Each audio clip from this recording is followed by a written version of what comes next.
कहानी की शुरुआत में हमें एक स्ट्रेंज माउंटेन दिखाया जाता है जिस पे काफ़ी सारी बिजलियाँ कड़क रही होती है। ठीक उन माउंटेन्स के सामने किसी की शैडो खड़ी रहती है। तभी हमारे प्रोटैगनिस्ट को स्ट्रेंज आवाज़ें सुनाई देने लगती है, ली उनशाओ। और वो कहता है, कौन मुझे पुकार रहा है? मैं तो गुफियांग हूँ ना, जो पहले ही मर चुका है। रुको, ये किसकी आवाज़ें है, किसकी यादें है? तभी सामने से अचानक एक ब्लैक बोर्ड चौक आता है और कोई जोर से पुकारता है, ली उशाओ। तभी अपने क्विक रिफ्लेक्सेस से हमारा मेन कैरेक्टर उस चौक को पकड़ लेता है। यहाँ पे हमारे मेन कैरेक्टर का नेम ली उशाओ है, तो अभी से हम उसे ली कह के पुकारेंगे। चौक को अपने हाथ में पकड़ते हुए ही ली सोचने लगता है, टियानु कैलेंडर के अनुसार यह साल 1033वां है। पूरे 15 साल हो गए मुझे टियानडेंग माउंटेन्स में मरे हुए। 15 साल, क्या ये कोई गलती है? खिड़की से झांकते हुए ली सोचता है, क्या ये मेरा स्टैचू है? तभी वहाँ पे कोई कहता है, ली उशाओ, तुम्हारी ये हिम्मत, तुम मेरे क्लास में सो जाओ। और ली सोचता है, यहाँ मेरी बॉडी क्या मेरा पुनर्जन्म है? मेरे सवाल का जवाब दो। टीचर गुस्से में पूछती है, एक मिस्टीरियस वेपन को बनाने के कितने तरीके हैं? यहाँ पे हमें दिखाया जाता है इस टीचर का नाम लुआ यूशेंग है, जो कि तेंची गुआजियालान कॉलेज के एक लेक्चरर है, जहाँ पे हमारा ली एक स्टूडेंट है। ली भी उस टीचर को घूरते हुए सोचने लगता है, इस लड़की की तो बॉडी बहुत ही ऑसम है, लंबे बाल, प्रिटी चेहरा, बैटल ड्रेस में तो ये बहुत ही कमाल लगेगी। मगर क्या करे, ये तो सिर्फ 4 क्वाड्रेंट रेल्म्स की एक मार्शल लॉर्ड है, अभी बहुत दूर जाना बाकी है। टीचर भी उसके इस गेज के बाद चौंक जाती है, ये क्या हो रहा है? मैं एक ग्रेट मार्शल आर्टिस्ट हूँ, 4 क्वाड्रेंट रेल्म्स की मैं कैसे किसी ऑर्डिनरी बॉय के एक लुक से डिस्ट्रैक्ट हो सकती हूँ? मेरी सवाल का जवाब दो। एक ऑर्डिनरी मिस्टीरियस वेपन को बनाने के कितने तरीके हैं? अपनी बढ़ाई सोचते हुए ली कहता है, वेपन बनाने के टोटल 48 तरीके हैं।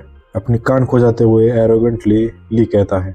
टीचर भी उसके आंसर सुनने के बाद चौंक जाती है। सारे स्टूडेंट उसका जवाब सुनने के बाद हंसने लगते हैं और कहते हैं, ये पहले की तरह ही है, ये लड़का अभी भी नींद में बातें कर रहा है, बॉडी के चक्र अभी खुले नहीं और ये दिमाग भी खराब हो गया लगता है। किताबों में लिखा है फिर भी तुम गलत जवाब दे सकते हो।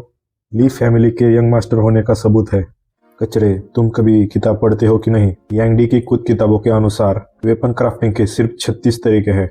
यांगडी, वो बच्चा, क्या वह भूल गया वो 12 तरीके जो गुफियांग ने ओरिजिनली क्रिएट किए थे? टीचर भी उसका आंसर सुनने के बाद चौंक जाती है। सभी स्टूडेंट फिर से हंसने लगते हैं और कहते हैं, ये बच्चा पनिशमेंट की डर से कुछ भी बकवास बातें करने लगा है। लॉर्ड यांगडी एम्परर गुफियांग के एक इकलौते स्टूडेंट थे, फिर वो कैसे ये गलत लिख सकते हैं? तुम्हारी हिम्मत कैसे हुई लॉर्ड यांगडी को इस तरह से बात करने के? तभी मिस लाओ जोर से हाथ पटकते हुए कहती है, शांत हो जाओ। एम्परर गुफियांग सिर्फ एक 3rd रैंक मार्शल आर्टिस्ट नहीं थे, वो एक टॉप टियर 9th रैंक के एम्परर ग्रेड मार्शल एल्केमिस्ट भी थे। सच है कि उन्होंने 12 टेक्निकल क्राफ्टिंग मेथड बनाई है। सभी स्टूडेंट चौंक जाते हैं और कहते हैं, क्या? और किताबों में? टीचर कहती है, वो 12 मेथड्स आम लोगों के समझ के बाहर है, इसलिए लॉर्ड यांगडी ने उसे किताबों में इंट्रोड्यूस नहीं किया। ये लड़का ली मार्शल आर्ट्स के नाम पे एक धब्बा है जिसके चक्रास अभी तक खुले भी नहीं, इसलिए इसके जैसे लड़के को मार्शल आर्टिस्ट बनना बहुत ही डिफिकल्ट है। मगर आप एक अल्केमिस्ट बनना चाहते हो तो ये इन्फॉर्मेशन मार्शल आर्ट ट्रेनिंग से भी बहुत ही ज़्यादा वैल्यूबल है। थोड़े एक्स्ट्रा मटेरियल पढ़ के खुद को खुश कर लो। अभी मुझे बताओ, वेपन क्राफ्टिंग के समय हम स्काई क्रिस्टल सैंड का इस्तेमाल क्यों करते हैं? अगर तुम मेरे इस सवाल का जवाब दोगे तो तुम्हें आगे से मेरे क्लास में बैठने की ज़रूरत नहीं है। सारे स्टूडेंट चौंक जाते हैं और कहते हैं, वो टीचर बहुत ही गुस्सा हो गई है। सबको पता है sky crystal sand weapon crafting के दौरान ज़रूरी है, लेकिन क्यों ये किसी को मालूम नहीं। ये तो ऐसा है कि पूछना 1 + 1 2 क्यों है। तभी ली कहता है, क्रिस्टल सैंड का इस्तेमाल ज़रूरी नहीं है, मगर ये चीज़ करना ज़रूरी है क्योंकि ऑर्डिनरी अल्केमिस्ट इसके बिना मटेरियल फ्यूज़ नहीं कर सकते। उसके आंसर से इम्प्रेस होके टीचर सिटिंग रो में आ जाती है और कहती है, अच्छा कहा, मगर क्राफ्टिंग प्रोसेस के दौरान क्यों स्काई क्रिस्टल ऐड करते हुए भी फेल हो जाते हैं? ली कहता है, स्काई क्रिस्टल सैंड पानी की तरह है, बेशक ये फायर एट्रीब्यूट्स बनाने में काम नहीं आएगा। ओह, ऐसी बात है? चौंकते हुए मिस भी कहती है, ठीक है, फिर मुझे एक और बात पूछनी है। जब रेड कॉपर गोल्ड के साथ फ्यूज होती है तब स्काई क्रिस्टल का असर कैसे दूर करे?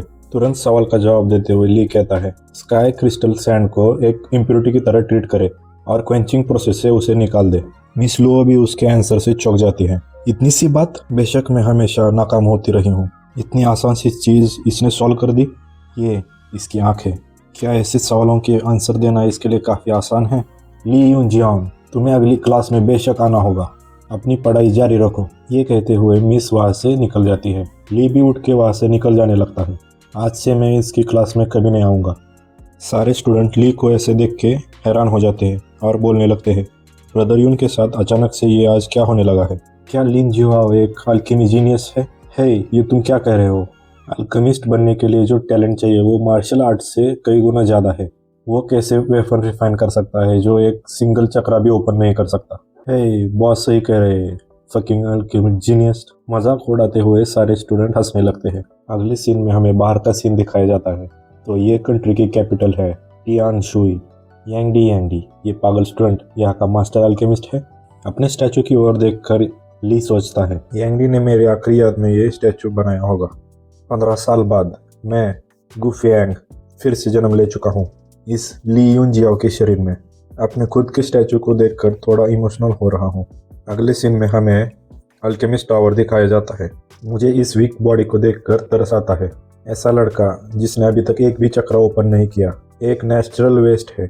कोई बात नहीं, मेरी पिछली लाइफ में मैं भी एक 3rd रैंक का वुडी ग्रैंड मास्टर था। अभी बस मुझे कोई तरीके ढूंढने होंगे। एसोसिएशन ऑफ अल्केमिस्ट तानशियो ब्रांच। इस टावर पे चढ़ते हुए ली कहता है, पहले यूनडी को ढूंढते हैं और मेरी ये वेस्ट बॉडी को हार्ड करते हैं। अगर सारी चीज़ें ठीक से हो गई तो बस कुछ सालों में मैं सारी अपनी पावर रिगेन कर लूँगा। फिर मैं अपनी 2 जिंदगी की नॉलेज से हायर लेवल पा लूँगा। मैं इस दुनिया के टॉप पे खड़ा रहूँगा। तो इसी तरह हम पहला एपिसोड ख़त्म कर देते हैं। See you in next episode. Please like, subscribe and share. Welcome to AK manhwa Hindi guides. The rebirth of almighty supreme episode 1 के बाद हम अभी देखेंगे एपिसोड 2। तो पिछली वीडियो में हमने देखा था कि ली जो हमारा मेन कैरेक्टर है वो अपनी पावर वापस हासिल करने के लिए टावर ऑफ अल्केमिस्ट में जा रहा था। इसके बाद आगे अपने शरीर के सूखे हुए नसों को ठीक करने के लिए उससे पहले यांगडी से मिलना होगा। अल्केमिस्ट टावर के अंदर जाते ही उसे वहाँ पे एक रिसेप्शनिस्ट वेलकम करती है। रिसेप्शनिस्ट का नाम लू याओ होता है, लेकिन फिलहाल के लिए हम उसे रिसेप्शनिस्ट ही कहेंगे। तभी ली पूछता है कि यहाँ मैं यांगडी से मिलने आया हूँ, क्या वो यहाँ है? रिसेप्शनिस्ट भी चौंकते हुए कहते हैं, यांगडी? लॉर्ड यांगडी? क्या तुम पिछले चेयरमैन लॉर्ड यांगडी के बारे में पूछ रहे हो? ली कहता है, पिछला चेयरमैन? क्या वो अब यहाँ पे नहीं है? रिसेप्शनिस्ट कहती है, लॉर्ड यांगडी तो यहाँ पे 20 साल पहले चेयरमैन थे। ली भी सोचने लगता है, ये तो बड़ी गड़बड़ हो गई। मुझे तो ब्रेक थ्रू करने के लिए उससे पिल्स बनवानी थी, लेकिन अब मुझे लगता है कि मुझे खुद से ही कुछ करना पड़ेगा। मैं गु फेंग जो कि मार्शल आर्ट और अल्केमी में सबसे बेस्ट था। मैं सिर्फ 9 टियर सोवरेन ग्रेड अल्केमिस्ट नहीं था, बल्कि अल्केमिस्ट एसोसिएशन का एक एल्डर भी था। मेरी मार्शल आर्ट की स्किल भी 9th हेवन रेल में सबसे टॉप पे थी और मेरे शिष्य भी तियान वो कॉन्टिनेंट में सबसे बेस्ट थे। लेकिन अब मैं ऐसे शरीर में फंसा हूँ जिसके मेरिडियंस भी ब्लॉक्ड है। ये शरीर पहले ही 15 साल का हो चुका है। अगर जल्दी से मैं इसे ठीक नहीं करूँगा तो मैं ऐसे ही फंस जाऊँगा। ठीक है, मैं एक प्रिस्क्रिप्शन लिख दूंगा, क्या तुम मेरे लिए उसे ढूंढ दोगे? रिसेप्शनिस्ट भी कहती है, ठीक है, मैं इसे देख लूंगी। तभी पीछे से उसे कोई आवाज़ देता है और पूछता है, तुम किससे बात कर रही हो? ये जिया रोंग है जो एक अल्केमिस्ट है, जो रिसेप्शनिस्ट को कहता है, जल्दी करो, लॉर्ड लियांग तुम्हें ढूंढ रहे हैं। लॉर्ड जिया रोंग, लिटिल सर ने मुझे कुछ मटेरियल्स ढूंढने के लिए कहा है, वो मैं जल्दी ढूंढ लूँगी और लॉर्ड लियांग से मिलने जाऊँगी। मुझे देखने दो ये प्रिस्क्रिप्शन क्या है। ये कहते हुए लॉर्ड उसके हाथ से वो पर्ची छीन लेते हैं। ली भी उसे देख के सोचता है, 1st ईयर अल्केमिस्ट, मगर ये क्या बकवास है। कहते हुए वो अल्केमिस्ट वो पर्ची फेंक देता है। तभी हम देखते हैं ली भी वह सिचुएशन में बहुत ही गुस्सा हो जाता है और सोचता है, मेरी पिछली ज़िंदगी में जो कुछ मैं लिखता था वो बड़े ही ज़्यादा दाम में बिक जाती थी, मगर ये नादान 1st ईयर अल्केमिस्ट उसे कचरे की तरफ फेंक रहा है। अल्केमिस्ट उस लड़के को जाने के लिए कहता है और वो ली से कहता है, ये बच्चों की जगह नहीं, यहाँ से निकल जाओ। उसे सबक सिखाने की सोच में ली भी कहता है, तुम्हारा नाम जिया रोंग है, अभी 7 दिन ही हो गए तुम 1st ईयर अल्केमिस्ट में प्रमोट हो गए हो, क्या ये सही है? अल्केमिस्ट भी कहता है, हर कोई जानता है कि मैं 1st ईयर अल्केमिस्ट 5 दिन पहले हो गया हूँ। तुम्हें पता है ना मैं कौन हूँ, मुझे लॉर्ड कहना मत भूलो। ली कहता है, क्या तुम्हें यकीन है तुम 1st ईयर अल्केमिस्ट बन चुके हो? हैरानी से पीछे देखते हुए अल्केमिस्ट कहता है, तुम्हारा क्या मतलब है? तभी ली कहता है, तुम्हारे 5 फिंगर्स ग्रे हो गए हैं और वो फट भी रहे हैं। ये हो सकता है क्योंकि तुमने हाल ही विंडस्टोन को छू लिया था। ये इसलिए हो सकता है कि तुमने असेसमेंट से पहले अपने फ्यूजन एबिलिटी को इम्प्रूव करने के लिए चीटिंग किया होगा। इतना ही नहीं, तुमसे ब्लड फ्लेम ऑर्चिड की स्मेल आ रही है जो तुमने स्टोन के साइड इफेक्ट को कम करने के लिए यूज़ किया होगा। और उसमें मुझे टाइगर सल्फर स्टोन की भी स्मेल आ रही है जो तुमने फोर्जिंग के टाइम पे इन रॉ मटेरियल की तरह इस्तेमाल किया होगा। जियारोंग भी ये सुन के चौंक जाता है और कहता है क्या बकवास है।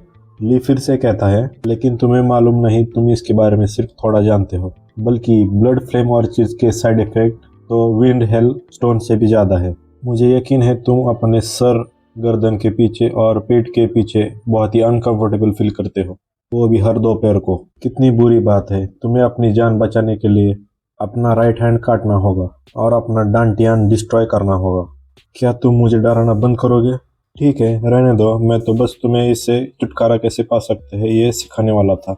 तभी अल्केमिस्ट जोर से उसे पकड़ता है और कहता है यहाँ से मत जाओ, मुझे बताओ इससे छुटकारा कैसे पा सकते हैं। ली भी उसे ऐसा घूरता है जिससे वो डर जाता है और कहता है ये तेज नज़र एक छोटा लड़का कैसे? अल्केमिस्ट को अपनी गलती समझ में आती है और वो कहता है मैं तुमसे भीख मांगता हूँ, प्लीज़ मुझे बता दो। सारे अल्केमी टावर में हलचल मच जाती है। ये क्या हो रहा? ऐसा सीन तो मैंने पहले कभी नहीं देखा। एक अल्केमी मास्टर एक लड़के को सल्यूट कर रहा है। तभी ली कहता है मेरी लिस्ट कहाँ है? क्या तुमने उसे देखा है? वो अल्केमिस्ट भी झट से वो लिस्ट लेके आता है, ये लो यहाँ पे है। वहाँ पे सब लोग ये देख के चौंक जाते हैं। ली भी उस पर्ची को अपने हाथ में लेता है और उसके अंदर अपना नाक साफ कर लेता है और उसकी एक मुट्ठी बनाकर उस अल्केमिस्ट के मुंह पे फेंक देता है और कहता है इस लिस्ट के सारी चीज़ें 10 बार जब वो तुम्हें मिल जाएंगे तो जियालान एकेडमी मुझे मिलने आना। बेइज्जती करते हुए ली उसके मुंह पे वो फेंक देता है। और हाँ, याद रखना मेरा नाम ली यून शाओ है। रिस्पेक्ट एक ऐसी चीज़ है जो तुम्हें खुद कमानी पड़ती है और शुरुआत से ही वो तुमने गवा दी। जियारोंग अल्केमिस्ट ली की बातों से पहले ही डरा हुआ होता है, फिर भी ली उसके बाद और कहता है और हाँ, तुम्हारा राइट हैंड और 3 दिन तक ही ठीक रहेगा। अगर तुम मुझे जो चाहिए वो लाने में नाकाम रहोगे तो अपने अल्केमी प्रैक्टिस को भूल जाना। जियारोंग भी कहता है 3 दिन? इनमें से आधे इंग्रेडिएंट्स तो मैंने अपनी पूरी लाइफ में कभी नहीं सुने। वैसे भी मुझे कैसे पता चलेगा कि तुम झूठ नहीं बोल रहे? टावर से बाहर जाते हुए ली कहता है तुम स्मार्ट हो, मुझे तुम्हारे तरीकों पर यकीन है। एक टेम्परेरी मेडिसिन जो कि बैम्बू और ग्रे वुल्फ जिनसिंग से बना हुआ है, वो तुम्हें और 2 दिनों तक दर्द से बचाए रखेगा। और हाँ, जिंदा वापस लौट के आना, ठीक है? इतने सारे लोगों के सामने बेइज्जती होने के बाद जियारोंग भी बहुत चिढ़ जाता है। ये लड़का मार्शल आर्टिस्ट भी नहीं, अल्केमिस्ट भी नहीं, फिर क्यों मैं इसके सामने इतना घबरा रहा हूँ? ली शाओ, अभी के लिए तो मैं तुम्हें ऐसे ही छोड़ दूंगा, लेकिन जब मुझे इसका इलाज मिल जाए मैं तुम्हारे टुकड़े कर दूंगा। अगले सीन में हमें दिखाया जाता है वो अल्केमिस्ट अपने हाई रैंकिंग ऑफिसर से बात कर रही होती है। क्या? एक लड़का? तुमने कहा एक लड़के ने स्पिरिट क्रेन रूट्स और वाइट फिनिक्स ड्रैगन लोटस की मांग की है। हाँ, वो लगभग 15-16 साल का ही होगा।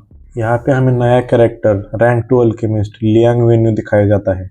स्पिरिट क्रेन रूट्स और वाइट फिनिक्स ड्रैगन लोटस तो ताकत बढ़ाने के काम आते हैं। प्रिस्क्रिप्शन में और क्या लिखा था? हाँ, उसमें ink feather, ghost flower, neither fruit, vacuum nectars, Shiva flower and fairy bird, इतने सारे आइटम के नाम सुनते ही वो अल्केमिस्ट हैरान हो जाता है। क्या उस लड़के ने कोई अपना नाम पता दिया था? रिसेप्शनिस्ट भी नाम में जवाब देती है और कहती है लॉर्ड लियांग, मैं अल्केमिस्ट एसोसिएशन में 3 साल से काम कर रही हूँ, फिर भी मैंने कैसे इन चीज़ों के बारे में कभी नहीं सुना। लॉर्ड लियांग भी पीछे से मन में मन बोल रहे होते हैं, आखिर ये लड़का है कौन? यहाँ कई सारे हर्ब्स मुझे पहचान में नहीं है, लेकिन देखने से ऐसा लगता है कि ये मार्शल आर्टिस्ट की ग्रोथ में एक बहुत ही एक्सट्रीम वैल्यूएबल मेडिसिन होगा। रिसेप्शनिस्ट कहती है क्या लॉर्ड लियांग भी इसे नहीं जानते? ये दवाई का कॉम्बिनेशन तो सच में अजीब है। मुझे लगता है कि इतने कम समय में मैं इसके बारे में जान नहीं पाऊंगा। अगली बार जब वो लड़का आए तो उसे यहीं पे रोकना और मुझे जल्दी बता देना। रिसेप्शनिस्ट भी हाँ में जवाब देती है और वहाँ से जाती है। अगला सीन हमें ली का दिखाया जाता है जो तेंसुई में घूम रहा होता है। वो जड़ी बूटियाँ जियारोंग को ढूंढने में काफ़ी दिक्कत हो सकती है। मुझे पूरी तरह उस पर निर्भर नहीं होना चाहिए, मुझे दूसरे तरीके भी ढूंढने होंगे। चलो देखते हैं ली यून शाओ के स्टोरेज रिंग में क्या है। ये सारा कचरा क्या है? इन सारी चीज़ों में एक यही तलवार है जो मेरे काम की है। ली उसे अपने हाथ में रिंग से बाहर निकालता है। इतनी भारी तलवार, मुझे अपनी पिछली तलवार स्टार पियर्स की याद आ रही है। पता नहीं अभी वो कहाँ होगी। लगता है मुझे अभी इसी के साथ रहना होगा जब तक मैं अपने 7 चक्रा ओपन नहीं करता। अगला सीन हमें जियालान एकेडमी का दिखाया जाता है। मैं अपने लिए खुद ही हथियार बना लूँगा और मैं अपनी यहाँ की कंडेंस कर लूँगा। ली एकेडमी में अंदर जाने ही वाला होता है कि तभी उस पर कोई अटैक कर देता है, लेकिन अपनी क्विक रिफ्लेक्सेस से ली उसे डॉज कर देता है और वापस से एक तलवार की स्लैश घुमा देता है। उससे सामने वाला लड़का झट से पीछे हट जाता है। ली यूनशाओ, तुम आज काफ़ी ध्यान खींच रहे हो। ली के क्लास के 2 लड़के यहाँ पे उसे बुली करने आ जाते हैं, डू फेंग और लो जिए। ली भी उनकी तरफ देख के कहता है तुम लोग। तभी वहाँ पे ली के दोस्त भी आ जाते हैं उसे प्रोटेक्ट करने और उन दोनों से पूछ रहे हैं तुम दोनों यहाँ पे क्या कर रहे हो, इसे परेशान क्यों कर रहे हो। हन भाई और चेनजेन ये दोनों ही ली के बेस्ट फ्रेंड होते हैं। उनमें से एक बंदा कहता है ज़्यादा कुछ नहीं, ली ने जो क्लास में परफॉर्मेंस दी है उसका हिसाब लगाने आए हैं। ये हमारे बॉस लैन का हुक्म है।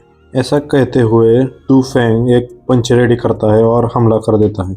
हन भाई जो ली का दोस्त है वो भी सामने से हमला कर देता है। यहाँ पे हमें दोनों के चक्रास दिखाई देते हैं। दोनों के 4-4 चक्रास ओपन रहते हैं। यहाँ पे दोनों की ताकत एक समान रहती है और दोनों एक दूसरे को ढकेलने का कोशिश करते हैं। स्ट्रेंथ में दोनों एक समान होने के कारण दोनों एक दूसरे को पीछे ढकेल देते हैं। पीछे आते ही चेनजेन उसे पकड़ लेता है और कहता है हन भाई तुमने तो अपने 4 चक्रा ओपन किए हुए हैं। हाँ, उसके भी 4 चक्रा ओपन है। तभी मौका देखकर वो दूसरा लड़का भी हमला कर देता है और कहता है सिर्फ 4 चक्रा, हा हा हा, तुम कुछ ज़्यादा ही नहीं उछल रहे हो। कहते हुए वो अपने 5 चक्रा ओपन करके उस पर हमला कर देता है। हनबाई भी अपने 4 चक्रा ओपन करके उसे ब्लॉक करने की कोशिश करता है। ऐसे में दोनों के पंचे से एक दूसरे से टकरा जाते हैं और हनबाई के सारे चक्रा टूटने लगते हैं। तभी वहाँ पे ज़ोर से हड्डी टूटने की आवाज़ आती है। हनबाई कहते हैं आ मेरा हाथ। ये कहते हुए वो पीछे चेनजेन पे गिर जाता है। लू जाए भी भद्दा सा चेहरा करके उसे कहता है कैसा लगा 4 चक्रा और 5 चक्रा का डिफरेंस। दू फैंग भी यहाँ पे कहता है तुम दोनों यहाँ से दफ़ा क्यों नहीं हो जाते। तभी वहाँ पे एक सुंदर सी लड़की की एंट्री होती है और वो कहती है मुझे आज देखना ही है कि तुम मुझे कैसे दफ़ा कर देते हो और मैं देखूंगी कि कौन अभी ली को बुली करता है।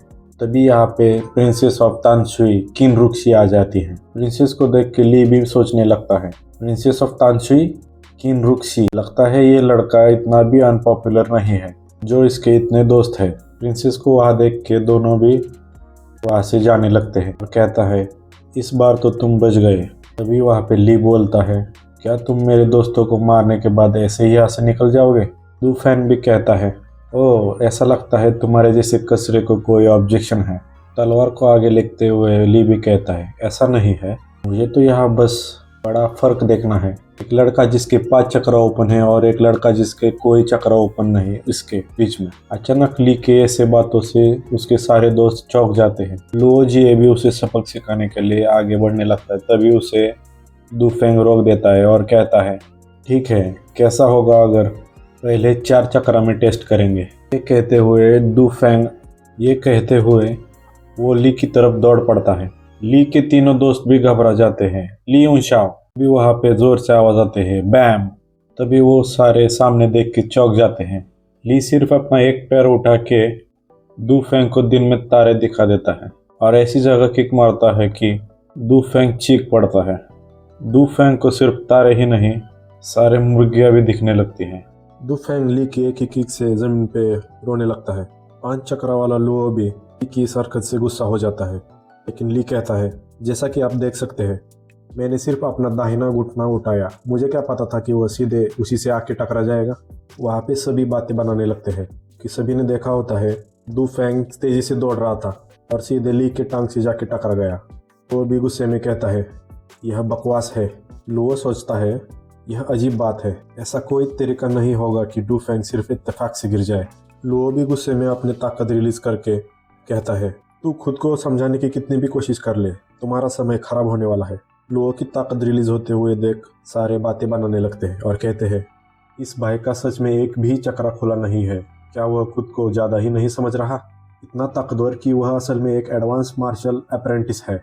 लुओ की ताकत रिलीज होते हुए सब दोस्त परेशान हो जाते हैं। लो अपना एक ज़बरदस्त पंच रेडी करके ली पे हमला कर देता है और कहता है, मैं आज तुम्हारी मर्दानगी खत्म कर दूंगा और दू फैंग का बदला लूंगा। लो को आगे बढ़ते देख सारे दोस्त भी कहते हैं, ली युनशाओ भागो जल्दी। ली भी बचाव में तुरंत ही तलवार आगे कर देता है और एक ज़बरदस्त टक्कर हो जाती है। लो का ज़बरदस्त पंच ली अपने तलवार से ब्लॉक कर देता है, लेकिन सामने का नज़ारा देख सारे दोस्त हैरान हो जाते हैं। लो की मुट्ठी के अंदर तलवार धंस जाती है और लो को एक ज़बरदस्त दर्द होता है और वो दर्द में रोने लगता है। लो जोर से चिल्लाने लगता है, मेरी मुट्ठी। उनके चींटे उसके मुट्ठी से निकलने लगते हैं और वो बेहद दर्द में होता है। ये इसके बाद भी नहीं रुकता और एक ज़बरदस्त किक लो के सेंटर में मार देता है। लो की आंखें सफ़ेद हो जाती है और वो ज़मीन पे ढेर हो जाता है। ये भी अंगूठा उठाकर अपने दोस्तों को दिखा देता है। वहाँ पे जितने लोग थे वो सब हैरान हो जाते हैं और कहने लगते हैं, क्या हुआ? क्या लुओ जी ने सोचा था कि वह अपने शरीर से तलवार से लड़ सकता है क्योंकि वह एक मार्शल आर्टिस्ट है युवानकी के साथ? ऐसा बेवकूफ़ इंसान कैसे हो सकता है? ऐसा लगता है कि तलवार वाला बच्चा ही यहाँ मुद्दा है। मैं भी ऐसा ही सोचता हूँ, लेकिन मैंने साफ साफ देखा कि लुओ जी अपनी मुट्ठी से तलवार की तेज धार पर निशाना साध रहा था। लुओ भी तलवार जमीन में दसाकर उस पर हाथ रख के कहता है, हाँ, अगर मैं तुम जैसे अप्रेंटिस पंख के भी ध्यान नहीं रख सकता तो मैं अपना सिर दीवार पर पटक कर मर जाऊंगा। मेरे दोस्तों पर हमला किया, इसका गंभीर परिणाम तुम्हें भुगतना होगा। लुओ भी गिड़गिड़ाते हुए रोते हुए कहता है, प्लीज नहीं। ली भी जोर से एक किक घुमा के उसके पेट में दे देता है, जिससे लुओ और दिफेंग दोनों जाके दीवार से टकरा जाते हैं।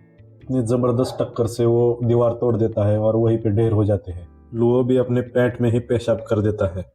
ये सब देख के वहाँ पे जो बच्चे होते हैं वो भी अपने जांघों के बीच हाथ रख के टेंस हो जाते हैं। चेंजिन भी वहाँ पे आ जाता है और कहता है, युनशियाओ, क्या ऐसा हो सकता है कि तुम्हारे मेरिडियन खुल गए हो और तुम्हारे चक्र खुल गए हो? पीछे हन भाई भी सबको दफा कर देता है, चलो यहाँ से निकल जाओ। ये भी चेंजिन को कहता है, काश यह इतना आसान था। भाई पूछता है, लेकिन वो दो लोग? ली कहता है, क्या तुमने नहीं देखा कि वो खुद मुझसे टकरा गए? भाई भी हंसते हुए कहता है, हा हा हा हा, तुम ऐसा कह सकते हो, लेकिन फिर भी। ये सब देख के प्रिंसेस भी कहती है, ली युनशाओ, क्या तुम सच में ली युनशाओ हो? प्रिंसेस कहती है, दू और लुओ दोनों के परिवार हमेशा आपके ली परिवार से अलग रहे हैं। मुझे डर है कि वो इस घटना का अपने फायदे के लिए इस्तेमाल कर सकते हैं। इसके जवाब में ली कहता है, अगर वे इस बारे में अपना मुंह बंद नहीं करेंगे। अपनी तलवार घुमाकर वो जमीन में दसा देता है और कहता है, मैं उनके परिवार के गहने एक एक करके नष्ट कर दूंगा। स्नीप स्नीप, मैं जा रहा हूँ वापस डॉर्म में, तुम सब लोगों से वापस मिलूंगा। प्रिंसेस भी उसके जवाब से गुस्से में कहती है, कितना घटिया, इतना हंगामा करने के बाद ऐसा बर्ताव कर रहा है जैसे कुछ हुआ ही नहीं। वह मुझे गुस्सा दिला रहा है। चेंजिन भी कहता है, इतनी चिंता मत करो। उनकी अगर इतनी हिम्मत होगी कि वो लोगों को बेच के एक स्टूडेंट को मारने के लिए एकेडमी में आए, तो ली परिवार को नाराज करने के कारण वो उससे भी तेजी से मर जाएंगे। बाहरी लोग हमारी जियालान एकेडमी के किसी को छूने की हिम्मत नहीं करेंगे, लेकिन अगर दूसरे स्टूडेंट ऐसा करते हैं तो एकेडमी आंख मूंद लेगी। तुम्हारा मतलब है लैन फेई? प्रिंसेस कहती है, बिल्कुल सही। हर कोई जानता है कि डू फेंग लैन फेई का नौकर है और लैन फी ने पहले ही 7 चक्र खोल लिए हैं। वह अपनी युवानकी को कम करने के बहुत ही करीब है और वो जल्द ही वॉरियर लेन में आ जाएगा। एक मार्शल योद्धा और एक मार्शल प्रशिक्षु के बीच का अंतर बहुत बड़ा होता है। सिर्फ इतना ही नहीं, ली युनशाओ ने अभी तक अपने मेरिडियंस को अनलॉक भी नहीं किया है। वह तो मार्शल अप्रेंटिस भी नहीं है।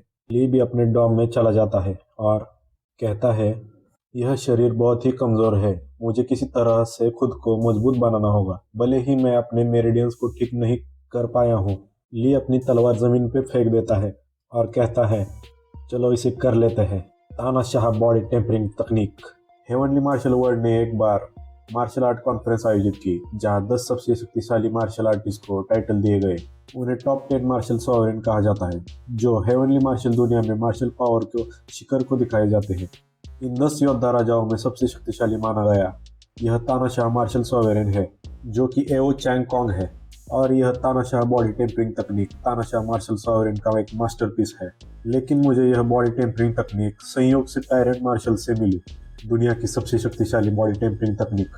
मुझे यह तकनीक पिछले जन्म में मिली थी और इसे सीखने से पहले ही मेरी मृत्यु हो गई। अब इसे शुरू करने का सही समय है। ली उस तकनीक को पूरी शिद्दत से और जोर लगाकर प्रैक्टिस करने लगता है। इस तकनीक को करते वक्त ली को बहुत ही दर्द होने लगता है। अपना पूरा जोर लगाकर ये तकनीक कोशिश करता है। इसी कोशिश में वो नीचे गिर जाता है। मुंह पर गिरने के बाद वो फिर से खड़ा होता है और कहता है, यह कल्टीवेशन टेक्निक इतनी अजीब क्यों है? मुझे ऐसा लग रहा है जैसे मेरा पूरा शरीर फट जाएगा। कोई हैरानी नहीं कि चैंग कॉन्ग की ताकत इतनी डरावनी है। शुरू करना भी बहुत दर्दनाक है। इस तकनीक से अगर मैं कोई भी चक्र नहीं खोल पाऊँ तो भी यह मेरे लिए मार्शल सॉवरेन लेवल तक पहुंचने के लिए काफ़ी होगा। अपने आप को वापस तैयार करके ली फिर से कोशिश करने लगता है। किसी भी हालत में मैं टॉप 10 मार्शल सॉवरेन में तीसरा सबसे मजबूत था। टैलेंट, करेज, डिटर्मिनेशन, मेरे पास इनकी कोई कमी नहीं है। एरेंट बॉडी टेम्परिंग तकनीक पहला फॉर्म। मून और सन तकनीक की शुरुआत करते ही ली के अंदर से ज़बरदस्त एनर्जी निकलने लगती है जो उसके शरीर में बहुत ज़्यादा दबाव बनाती है और इससे उसे बहुत दर्द होता है और वो ज़ोर से पीछे धकेला जाता है। पीछे जाकर वो दीवार से टकरा जाता है। टकराते ही उसके मुंह से खून निकलने लगता है। अगर मैं इस तानाशाह बॉडी टेम्परिंग टेक्निक को सीख लूँ तो मैं उससे भी ज़्यादा ताकतवर बन जाऊँगा। दोबारा सूरज और चांद स्टाइल। ऐसा करते हुए वो इस तकनीक का प्रयास करता रहता है। एक दिन बाद जियालान एकेडमी गुरुत्वाकर्षण प्रशिक्षण hall. Errant body tempering technique से बनी नींव के साथ यह बॉडी अब कल्टीवेशन की ताकत बढ़ाने के लिए ग्रेविटी चेंबर पर भरोसा कर सकती है। मुझे इसकी बहुत याद आती है। दशकों पहले की बात करें तो मैं भी उनकी तरह ही एक आम मार्शल आर्टिस्ट था। महान नायकों की गाथाएं सुनना, दिन रात कड़ी मेहनत करना, सबसे ताकतवर बनने के रास्ते पे आगे बढ़ो। वहाँ मौजूद छात्र भी ली को देखने लगते हैं। ली के वापस मुड़ने से ही वो तुरंत आगे देखने लगते हैं। अभी ली सोचता है, यहाँ अपनी मर्जी से ट्रेनिंग लेने वाले ज़्यादातर लोग अभी भी गरीब परिवारों के बच्चे हैं। यह शरीर, चलिए बेसिक 10 फोल्ड ग्रेविटी चैम्बर में जाकर शुरू करते हैं। ली के सामने एक टेलीपोर्टेशन एरो होता है जिससे ट्रेनिंग हॉल में जाते हैं। टेलीपोर्टेशन एरो में जाते ही ली अपने जेब से एक स्टोन निकालता है जिससे वो झट से टेलीपोर्टेशन हॉल में ट्रांसफर हो जाता है। अगले ही पल ली गुरुत्वाकर्षण हॉल में ट्रांसफर हो जाता है। वहां जाने पर अचानक से उसके शरीर पर दबाव बढ़ जाता है और उसे दर्द होने लगता है और वो सोचता है, इस शरीर पर गुरुत्वाकर्षण का भार केवल 10 गुना अधिक है। सौभाग्य से मैं मानसिक रूप से तैयार था। 10 गुना गुरुत्वाकर्षण प्रशिक्षण हॉल। यहाँ करीब 200 कल्टीवेशन चैम्बर है। बहुत से लोग चैम्बर का इंतजार कर रहे हैं। चलो डिवाइन साइंस से एक नज़र डालें। अपनी पिछली जिंदगी की नॉलेज से वह एक डिवाइन साइंस नामक तकनीक का इस्तेमाल करता है जिससे उसे कौन सा कमरा खाली होने जा रहा है ये पता चलता है। कमरा नंबर 13। मुझे जल्द से जल्द चांद और सूरज की स्टाइल में महारत हासिल करनी होगी। यह कहते हुए ली उस कमरे के सामने जाने लगता है। इससे जल्द तकनीक को करने के लिए वो जाने लगता है ताकि जब मेरिडियन को शॉक देने के लिए ड्रग्स का इस्तेमाल करने का समय आए तो यह शरीर जल सके। ली कमरे के सामने पहुंचने से पहले ही कमरा खुल जाता है। का लड़का उसे देख के हैरान हो जाता है कि इसे कैसे पता चला कि मैं बाहर आने वाला हूँ। वहाँ पे कतार में खड़े सारे लड़के हैरान हो जाते हैं और उसके बारे में बातें करने लगते हैं। खाली कमरा मिलना आसान नहीं है। यह लड़का इसे कैसे ले सकता है? हम दिन भर से किसी एक के आने का इंतज़ार कर रहे थे। यह नया लड़का इतना लकी कैसे है? हाँ, उसे पता लग गया था कि 13 नंबर का स्टूडेंट बाहर आने वाले हैं। यह आदमी कौन है? मुझे उससे कोई भी प्राइमोडियल की फ्लक्चुएशन क्यों महसूस नहीं हो रही? क्या तुम मजाक कर रहे हो? शुरुआती की उतार चढ़ाव की गैर मौजूदगी का मतलब है यह व्यक्ति ने अभी तक एक भी चक्रा नहीं खोला। एक आम इंसान 10 गुना ग्रेविटी कैसे झेल सकता है? ली भी अपने दिमाग में सोचने लगता है, तुम नए लड़के मेरी डिवाइन सेंस की पावर कैसे समझ सकते हो? तभी ली को अंदर जाने से एक लड़का रोकता है और कहता है, छोटे भाई, मेरा नाम यू हेजेंग है और मैं एक इंटरमीडिएट स्टूडेंट हूँ जिसका 7 चक्रे खुले हैं। एक peak level apprentice martial artist हूँ। तुम यहाँ बहुत हिम्मत है। और वो अपने सारे चक्रा रिलीज करता है। तुम्हारी हिम्मत कैसी हुई एक लूजर जिसके पास प्राइमोडियल की फ्लक्चुएशन भी नहीं है मुझसे ऐसे बात करने की? आज मैं तुमको कुछ ऐसे नियम सिखाऊंगा जिन्हें नए स्टूडेंट को फॉलो करना चाहिए। ये कहकर वो ली पर हमला करने के लिए तैयार। वो सीनियर लड़का अपने 7 चक्रा रिलीज करते हुए कहता है, आज मैं तुमको कुछ नियम सिखाऊंगा जिनका पालन नए स्टूडेंट को करना होगा, और जोर जोर से हंसने लगता है। अपना ली उसे प्रेशर रिलीज करते हुए देख बिल्कुल भी नहीं घबराता, पर वहाँ पे सारे स्टूडेंट उसे देख चौंक जाते हैं और आपस में बातें करते हुए कहने लगते हैं, यू वांट एनर्जी? यू हेजेंग ने पहले ही एनर्जी को कंडेंस कर लिया है। क्या भयानक टैलेंट है। मैंने सुना है कि उसने पहले ही पिछले हफ्ते अपने 7वें चक्र खोला है। युवान एनर्जी को कंडेंस करने में कम से कम कुछ महीने लगने चाहिए, लेकिन वह फर्स्ट ओरिजिन रेल में पहले ही पहुंच गया। मुझे शक है उसे अभी भी मार्शल अप्रेंटिस स्टेज पर होना चाहिए। अगर वह सच में मार्शल वॉरियर बन गया है तो उसके शरीर से युवान एनर्जी लाइट निकलनी चाहिए। अभी मुझे सिर्फ युवान एनर्जी प्रेशर महसूस हो रहा है, फिर भी ये अभी भी बहुत ही स्ट्रांग है। अगर वो ऐसे ही चलता रहा तो वह 10 दिन में पहले ओरिजिन रेल में पहुंच जाएगा। हमला करने के लिए तैयार सीनियर कहता है, बच्चे आज मैं अच्छे मूड में हूँ, तुम्हें मारने के बजाय मैं तुम्हारे हड्डियां तोड़ दूंगा। जोर से चिल्लाते हुए वो अटैक के लिए तैयार हो जाता है। उस लड़के को ऐसे देखने के बाद अपना ली वहां से जाने लगता है और कहता है, कंसीलिंग टाइगर फिस्ट, तुम्हारा फॉर्म काफी अच्छा है, लेकिन कंसीलिंग टाइगर फिस्ट टेक्निक का इस्तेमाल करते समय न सिर्फ तुम्हारे पास जंगल के राजा टाइगर जैसा शानदार अंदाज होना चाहिए, बल्कि वार करने के लिए तुम्हारे पास एक अच्छा हांस भी होना चाहिए। तुम्हारा फॉर्म काफी स्ट्रांग है, लेकिन तुम में जोश की कमी है। सीनियर भी उसे सुन के चौंक जाता है। बाकी स्टूडेंट भी कहने लगते हैं, क्या वो उसे जज कर रहा है? लगता है ये लड़का पागल हो गया है। उसे ऐसा क्यों लगता है कि वो 7 चक्रों वाले एक पीक लेवल मार्शल अप्रेंटिस का मजाक उड़ा सकता है? हालांकि ये घमंडी लग रहा था, फिर भी ये सच हो सकता है। उन लड़कों की ये बातें सुन के सीनियर भी बहुत गुस्सा हो जाता है और वो अपने ली को मारने के लिए पीछे से जंप लगा देता है। मैं बिल्कुल भी दया नहीं दिखाऊंगा, मर जाओ। तुरंत ही ली की रिफ्लेक्सेस एक्टिवेट हो जाते हैं और वो घूम के एक खतरनाक स्टैंस कर देता है। इस फाइटिंग पोज को देख के सामने वालों की फट जाती है। सीनियर भी इसे देख के चौंक जाता है और कहता है, यह क्या चल रहा है? क्या मेरी मुट्ठियों के दबाव ने उसे पहले ही पूरी तरह से दबा नहीं दिया था? मुझे ऐसा क्यों लग रहा है कि मैं खतरे में हूँ? ये आखिर मुझे क्या महसूस हो रहा है? क्या वह मेरे एक्शन लेने का इंतजार कर रहा था? ली को देख के ऐसा लग रहा है कि वो सीनियर किसी शेर के मुंह में पंजा डाल रहा है। चाहे उसकी टेक्निक कितनी भी अजीब क्यों ना हो, मैं अभी भी एक टॉप लेवल मार्शल अप्रेंटिस हूँ। मैं तुम्हें सिर्फ अपनी ताकत से कुचल सकता हूँ। तभी ली हवा में यू उसका हाथ पकड़ के और तेजी से अपनी ओर खींचता है, जिससे यू चौंक जाता है। यू को अपनी ओर खींचकर ली उसे एक ज़बरदस्त बॉडी स्लैम दे देता है और उसे घुमाकर अपने पीछे ढकेल देता है, जिससे यू जैसे तैसे पीछे खिसक जाता है और अपने आप को संभालने लगता है। ली भी अपने मन में सोचने लगता है, अगर ये शरीर न होता तो मैं उसे पहले ही मार डालता। भले ही यह अच्छा न हो, फिर भी मैं उसका एक हाथ खो सकता हूँ। अभी वहाँ के सारे स्टूडेंट बातें बनाने लगते हैं। क्या हुआ? क्या किसी ने देखा? वह मुट्ठी इतनी मजबूत थी कि पहाड़ भी हिला सकती थी। वह कैसे टूटी इतनी आसानी से? यह बहुत अजीब है। इस आदमी में तो कोई युवा एनर्जी का उतार चढ़ाव भी नहीं है। क्या वह कोई छिपा हुआ मास्टर है? सीनियर यू भी सोचने लगता है, इस बदमाश के पास पक्का कोई युवा एनर्जी नहीं है। उसके मूवमेंट अजीब थे, लेकिन उसके पास काफ़ी पावर नहीं है। नहीं तो अब तक मैं सीनियर यू ये सोच ही रहा होता है कि तभी उसे कोई पीछे से आवाज़ देता है, भूल जाओ सीनियर यू। तभी यू पीछे मुड़ते हुए कहता है, लैंडो, मुझे 5 मिनट और दो, मैं इस बदमाश को अपाहिज बना दूंगा और मैं ये तुम्हारे लिए ट्रेनिंग रूम ले आऊँगा।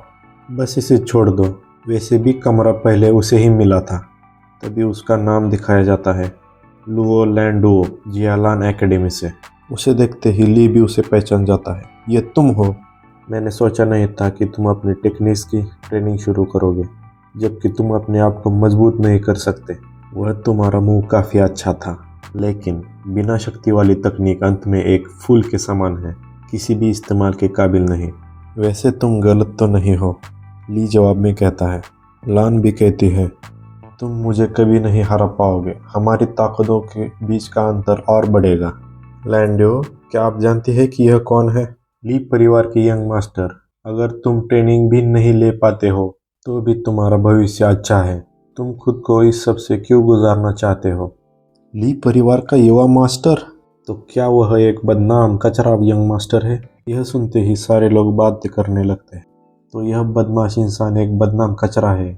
कोई हैरानी नहीं है कि मुझे उससे कोई युवा एनर्जी महसूस नहीं हुई। मैंने सुना है कि ली परिवार के यंग मास्टर का शरीर इतना अनफिट है कि अल्केमिस्ट गिल्ड के टॉप अल्केमिस्ट भी उसकी मदद नहीं कर सकते। है मैंने सुना कि यह कचरा लगातार लुओ डैन लुओ के पीछे पड़ा था और पिटने के बाद ही छोड़ा। तो क्या हुआ अगर वो ऊंचे दर्जे का है पावर नहीं होने का मतलब है कि वह बेकार है। लुओ डैनलुओ अपनी सुंदरता के लिए प्रसिद्ध है, जाहिर है कि वह उसे पसंद नहीं करेगी। ली भी सोचता है, ऐसा लगता है कि मेरी आत्मा जागने से पहले इस शरीर ने उस औरत का पीछा किया था। तभी हमें पिछली यादें दिखाई जाती है। मेरे पति को एक निडर हीरो होना चाहिए जो एक देश का रहस्यमय सोल्जर बन सके। भले ही तुम एक मशहूर रुतबे वाले हो, फिर भी तुम एक मार्शल ट्रैश हो। अगर तुम मुझे किसी दिन हरा पाए तो मैं इसके बारे में सोचूंगी। ली भी सोचने लगता है, शायद उससे कोई गलती हो रही है, लेकिन कोई नहीं जानता कि मैंने इस शरीर में पुनर्जन्म लिया है। हा हा हा हा। तुम्हारे जैसा कचरा लुओ लैंडुओ के पीछे था, कितना बेकार। लेकिन वो जब ली की आंखों में देखता है तो डर जाता है। तभी ली कहता है, मुझे लगता है कि तुम गलत हो। मैं तुमसे नहीं लड़ूंगा, भले ही मैं बेकार न होता। अगर यहाँ और कुछ नहीं तो मैं अपनी ट्रेनिंग के लिए जा रहा हूँ। यह कह के ली अपने ट्रेनिंग के लिए जाता है। यू अभी भी डरा हुआ होता है और मिस लैन ली के नए बर्ताव से सोच में रहती है। ये क्या हो रहा है? वह तो एक कचरा है जो अपने चक्रास भी नहीं खोल सकता। उसकी एक नज़र मुझे इतनी ठंडी क्यों लगती है, जैसे कि मैं किसी खाई में गिर रहा हूँ। क्या नज़र है? क्या मैंने सच में इतनी जल्दी लड़ने की अपनी इच्छा शक्ति खो दी है? सीनियर यू, ली युनजियाओ सही था। आपकी कंसीलिंग टाइगर फिस्ट में मौजूदगी तो है, लेकिन उसमें फॉर्म की कमी है। अगर आपने बाद वाली बातें सीख ली होती तो आप ली से नहीं हारते। सारे बच्चे भी वहाँ पे मिस की बातें सुनते हुए हंसने लगते हैं। इससे यू हेजेंग भी बहुत गुस्सा हो जाता है और ली को मन ही मन में कोसने लगता है। अगला सीन हमें ट्रेनिंग रूम के अंदर का दिखाया जाता है, जिसके अंदर 2 मेटल के पुतले और बहुत सारी स्पेस होती है। ये 2 ब्लैक आयरन स्टैचू सालों पुरानी है। जगह और टाइम कोई भी हो, हमेशा ऐसे ट्रेनिंग्स के ग्रुप रहेंगे जो दिन रात प्रैक्टिस करते हैं और पक्के रास्ते पर चलते हैं। यह हैरान होने का समय नहीं है, मुझे सच में ट्रेनिंग लेना चाहिए। एक बार जब मैंने अपने चक्र खोल दिए और अपनी युवान एनर्जी को मिला दिया तो मुझे 9 ह्यूमंस रियल में लौटने को लगभग 10 साल लगेंगे। इसलिए चलो इसे करें। कुछ समय बाद ट्रेनिंग रूम में बैम, एक जोरदार आवाज से ली दीवार से जाके टकरा जाता है। टिप टिप टिप, जमीन पर बहुत सारा खून गिरने लगता है। हा हा, 10 गुना ज़्यादा ग्रेविटी की वजह से लूनार सनस्टाइल का असर सच में कई गुना बढ़ गया है। इतनी हार्ड ट्रेनिंग की वजह से ली की सारी हड्डियां जवाब देने लगती है। 3 दिनों के अंदर मैं फिजिकली एक मार्शल अप्रेंटिस के लेवल तक पहुंच जाऊंगा। जब ऐसा होगा तो मेरे पास अपने मेरिडियंस को सफलतापूर्वक अनलॉक करने का कम से कम 60% मौका होगा। यह कहते हुए ली अपनी ट्रेनिंग फिर से शुरू कर देता है दोबारा, जिससे उसकी बॉडी फिर से बहुत दर्द करने लगती है। जब ली यूनशाओ अपनी कल्टीवेशन कर रहा था तब पूरे ग्रेविटी चैम्बर में उसके बारे में बातें चल रही थी कि कैसे उसने एक ही वार में यू हेजेंग को हरा दिया। एक आम इंसान के शरीर से उसने एक पीक अप्रेंटिस जो कि 7 चक्रा खोल चुका था उसे हरा दिया। इससे हर कोई हैरान है। 3 दिनों बाद ली की ट्रेनिंग रूम के बाहर दरवाज़ा खुलते ही सब लोग ली को देख के चौंक जाते हैं, हैरान हो जाते हैं। फटे हुए कपड़े, खून से लथपथ ली दरवाजे से बाहर आने के लिए खड़ा होता है। सब लोग उसे बाहर जाने के लिए रास्ता देते हैं और चौंकते हुए उसकी तरफ देखने लगते हैं। वह कौन है? वह खुद को इतना टॉर्चर करने लगा कि उसका चेहरा भूत जैसा पीला पड़ गया। वह इतना ताकतवर बनने के लिए इतना बेचैन क्यों है? अगर मुझे ठीक से याद है तो वह आदमी अभी ली युनशाओ था, जिसने यू हेजेंग को एक ही वार में हरा दिया था। इसमें कोई हैरानी की बात नहीं है कि वह बंद मेरिडियन के बावजूद एक टॉप मार्शल अप्रेंटिस को हरा सकता था। वह अपनी जान जोखिम में डालकर कल्टीवेशन करता है। मैंने सुना है कि लुओ लैंडुओ ने ली युनशाओ को वादा किया था कि अगर वो उसे हरा पाएगा तो वो उसे पटाने का मौका देगा। अब उसके पास ऐसा करने का कोई तरीका नहीं है। लुओ लैंडुओ नए स्टूडेंट में से 5 सबसे मजबूत लोगों में से एक है। मैंने सुना है कि वह पहले ही फर्स्ट ओरिजिन रेल में पहुंच चुकी है और एक असली मार्शल वॉरियर बन गई है। रोना बंद करो और मेहनत करो तुम नटखट बच्चों, कुछ कचरा और एक औरत भी हमसे आगे है। ये सब सुनते हुए ली वहाँ से बाहर निकल जाता है। ट्रेनिंग रूम नंबर 13 के अंदर जाने से पहले एक लड़का उससे अंदर झांकता है तो वो डर जाता है। उसे ऐसा करते हुए देख बाकी बच्चे भी आकर्षित हो जाते हैं। क्या हो रहा है? क्या गलत हो गया? ये कहते हुए बाकी बच्चे भी वहाँ पे आ जाते हैं और देखने लगते हैं। ट्रेनिंग रूम के अंदर का हाल सब तहस महस, दोनों काले लोहे के पुतले टूटे हुए और पूरे हॉल में खून की बदबू।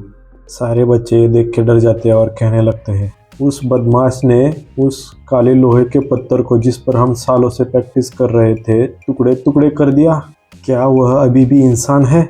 तो अगले सीन में हमें एक बाथरूम की खिड़की दिखाई जाती है जहाँ से गर्म पानी से नहाने की आवाज़ आ रही होती है। सारे निशान और घाव पहले ही भर चुके हैं। टायरेंट बॉडी टेम्परिंग टेक्निक सच में दुनिया का एक नंबर 1 बॉडी टेम्परिंग तरीका है। यह level 9 body refining elixir wash से भी ज़्यादा असरदार है। नहाने के बाद ली बाहर आकर अपने बाल बांधने लगता है और मन में सोचता है, अब जब मेरे पास मार्शल अप्रेंटिस जितनी फिजिकल ताकत है तो मैं कुछ आसान रिफाइनिंग भी कर सकता हूँ। जब तक कि मुझे कुछ लो लेवल पिल्स नहीं मिल जाते हैं मेरी कल्टीवेशन स्पीड तेज़ हो जाएगी। तो अगले सीन में हमें दिखाया जाता है ली को अपने सिर के पीछे कुछ महसूस होता है। वो बंद आंखों से ही उसे पकड़ लेता है और तेज़ी से उसे घुमाकर पीछे वाले आदमी को पटक देता है। हवा में घूमते हुए जोर से वो आदमी ज़मीन पर गिर जाता है। देखने से तो ये मोटा लड़का ली का दोस्त लग रहा है। रोते हुए वो लड़का ली से कहता है, यंग मास्टर यून, यह मैं हूँ। यह तो हान है, ली का मोटू दोस्त। दोस्तों, इसे हम मोटू यूँ ही नहीं कह रहे, दरअसल इसका निक नेम मोटू ही है। कहता है कि मोटू की पूरी बात खत्म होने से पहले ही ली कहता है, नहीं, मैंने अपने चक्र नहीं खोले हैं, तुम यहाँ पे किस लिए हो? इतने ताकतवर होने के बाद भी तुम कोई चक्र नहीं खोले? वैसे भी तुम पिछले कुछ दिनों से कहाँ छिपे हुए थे? टीचर मिस लुओ तुम्हें हर जगह ढूंढ रहे हैं। लुओ यूनशैंग, वह छोटी लड़की मुझे क्यों ढूंढ रही है? ली मोटू का हाथ फिर से जोड़ देता है। आओ! मोटू चिल्लाता है। लो, मैंने तुम्हारा हाथ फिर से जोड़ दिया। जमीन पे लेटा हुआ मोटू कहता है, छोटी लड़की? यंग मास्टर यून, क्या आप पागल हो गए हैं? और कुछ ज़्यादा ज़रूरी बात, आप मुसीबत में पड़ सकते हैं। लैन फेई भी पिछले कुछ दिनों से गायब है और मैंने सुना है कि वह फर्स्ट ओरिजिन रेंज में जाने के लिए अकेले कल्टीवेशन कर रहा है। लैन फेई? हाँ, डू फेंग एंड लुओ जिए दोनों उसके चमचे हैं, इसलिए जब वो बाहर निकलेगा सबसे पहले तुम्हें ही ढूंढेगा। शांत हो जाओ, ये तो बस फर्स्ट ओरिजिन रेल्म है। मोटू जवाब में कहता है, क्या सिर्फ फर्स्ट ओरिजिन रेल्म? ये तुम क्या कह रहे हो? क्या तुम समझते हो कि फर्स्ट ओरिजिन रेल्म में होने का क्या मतलब है? इसका मतलब है कि उसने अपनी युवान की को कंडेंस कर लिया है और एक असली मार्शल वॉरियर की रैंक तक पहुंच चुक गया है। क्या तुम जानते हो एक वॉरियर और अप्रेंटिस में कितना अंतर होता है? चेंजेन, प्रिंसेस रुक्सुए और मैं कई दिनों से तुम्हारी चिंता कर रहे हैं, फिर भी तुम यह कह रहे हो कि यह तो सिर्फ एक फर्स्ट ओरिजिन रेल्म है। तभी ली को कुछ याद आता है। ओह, वही लैन फेन है, उन लोगों के ग्रुप का लीडर जो लगातार ही यूनशियाओ को परेशान करता था। थोड़ा सीरियस होकर ली भी कहता है, हान भाई, मेरे पास कुछ और ज़रूरी काम है जो मुझे तुमसे करवाना होगा। मोटू कहता है, इससे ज़्यादा ज़रूरी और क्या हो सकता है? हान भाई, मुझे तुम्हारा सारा पैसा दे दो, मुझे कुछ पिल्स खरीदनी है। बड़ा ही डरावना चेहरा करके ली उसे पैसे मांगता है। लगता है मोटू ली का अच्छा ही दोस्त है, उसने झट से पैसे भी दे दिए। यंग मास्टर यून, क्या आप सच में बिल्कुल भी परेशान नहीं है? यहाँ 3000 से ज़्यादा नए स्टूडेंट हैं और सिर्फ 30 ही मार्शल वॉरियर्स बने हैं। यह बहुत खतरनाक है। अरे हाँ, मैं तो बहुत ही चिंतित हूँ, लेकिन चिंता करने का कोई भी फ़ायदा नहीं है। अगर मैं ज़िंदा रहा तो ज़रूर पैसे लौटा दूंगा। जब हालात इतने बुरे हैं तब भी ये हंस सकता है। यंग मास्टर यून, मैं बता सकता हूँ कि आप बहुत बदल गए हैं। मैं हार मानता हूँ। बैम! तभी वहाँ दरवाजे को कोई ज़ोर से तोड़ देता है। तभी वहाँ पे मोटू ज़ोर से उड़कर ली के बाजू गिर जाता है। अगले सीन में हमें दिखाया जाता है कि मोटू ज़मीन पर लेटा हुआ है, जिसके छाती पर एक पैरों के निशान है। लेकिन ये क्या, उसके बाजू में तो पतलू भी गिर चुका है। पतलू की हालत देख के ऐसा लग रहा है कि उसकी बहुत ज़्यादा पिटाई हो चुकी है। उसका आगे का एक दांत टूटा है और शर्ट पर सारा खून लगा है। ली जब उन दोनों को देखता है तो वो तुरंत ही समझ जाता है ये किसने किया होगा।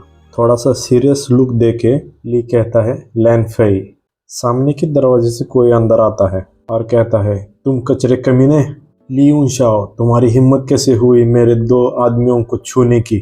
आज मैं तुम्हें पूरी तरह से अपाहिज बना दूंगा।